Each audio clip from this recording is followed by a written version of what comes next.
इमरान और इसके दोस्तों का हमेशा से ख्वाब था कि वो किसी खूबसूरत पहाड़ी इलाके में जाकर कुछ दिन गुजारें।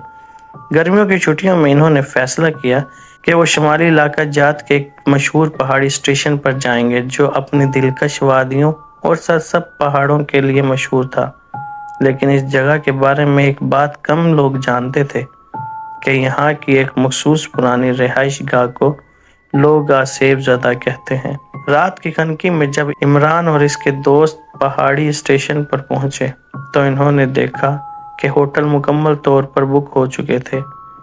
उनके पास कोई दूसरा रास्ता ना था सिवाय इसके कि वो इस पुराने रिहाइश गाह में ठहरे, जिसके बारे में सुनकर वो पहले ही थोड़ा महतात थे, मगर वक्त की मजबूरी ने इन्हें वहां रुकने पर मजबूर कर दिया।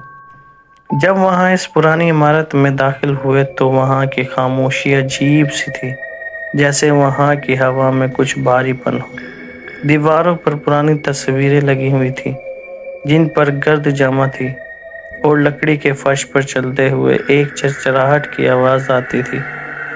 वो थके हुए थे, इसलिए जल्दी जल्दी अपने कमरे में चले गए और सो गए। रात के तकरीबन 2 बजे इमरान को अचानक किसी की सरगोशी सुनाई दी। वो घबरा कर उठा, कमरे में इधर उधर देखा मगर वहां कोई नहीं था। इसने सोचा शायद ये इसकी गलतफहमी थी और दोबारा सोने की कोशिश करने लगा। लेकिन जैसे ही इसने आंखें बंद की, दरवाजे पर हल्की सी दस्तक सुनाई दी। इमरान ने दरवाज़ा खोला मगर बाहर कोई नहीं था। बस एक सर्द हवा का झोंका इसके चेहरे पर टकराया। अब इसकी नींद पूरी तरह उचट चुकी थी। इसने अपने दोस्तों को जगाने का सोचा, मगर फिर सोचा कि शायद वो इसका वहम हो। लेकिन जब वो दोबारा बिस्तर पर लेटने लगा तो इसने खिड़की से एक साया देखा जो बाहर बरामदे में चल रहा था। इसने टार्च उठाई और बरामदे की तरफ चला गया। बरामदे में पहुंचकर इसने देखा कि एक औरत सफ़ेद कपड़ों में लिपटी हुई दूर खड़ी है। इसका चेहरा धुंधला और आंखें खाली हैं, जैसे वो कहीं दूर खला में घूम रही थी। इमरान ने हिम्मत करके इसे आवाज़ दी, कौन हो तुम, यहाँ क्या कर रही हो? औरत ने आहिस्ता आहिस्ता सर घुमाया और इमरान की तरफ देखते हुए बोली, तुम यहाँ क्यों आए? यहाँ की किस्मत में सिर्फ अंधेरा है। इसकी आवाज़ सुनकर इमरान के जिस्म में खौफ की लहर दौड़ गई। वो वापस अपने कमरे की तरफ भागा और दोस्तों को सब कुछ बता दिया।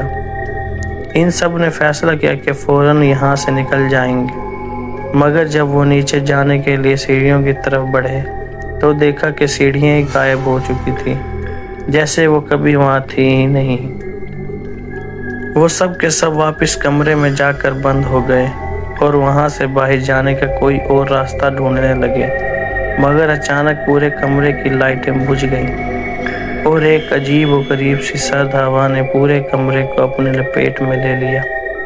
हर तरफ साए रक्स कर रहे थे और इनके बीचों बीच वही सफ़ेद लिबास में लिपटी औरत नमूदार हुई। तुम यहाँ से बचकर नहीं जा सकते, इसने कहा और धीरे धीरे गायब होने लगी, जैसे हवा में तहलील हो रही हो।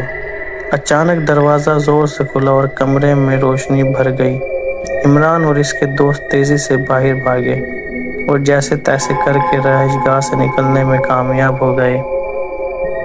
अगली सुबह जब इन्होंने वहाँ के मकामी लोगों से इस रहायशगाह के बारे में पूछा तो मालूम हुआ कि कई साल पहले वहाँ एक दिलखराश हादसा हुआ था जिसमें एक औरत ने खुदकुशी कर ली थी।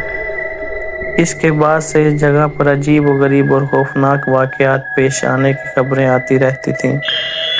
उस रात के बाद इमरान और इसके दोस्तों ने फैसला किया कि वो कभी भी ऐसी पुरानी और वीरान जगह पर रात गुजारने की कोशिश नहीं करेंगे, क्योंकि वो जान चुके थे कि कुछ जगह वाकई आसेब ज़दा होती हैं और वहाँ की कहानियाँ महज अफसाने नहीं होते बल्कि एक खौफनाक हकीकत होती हैं।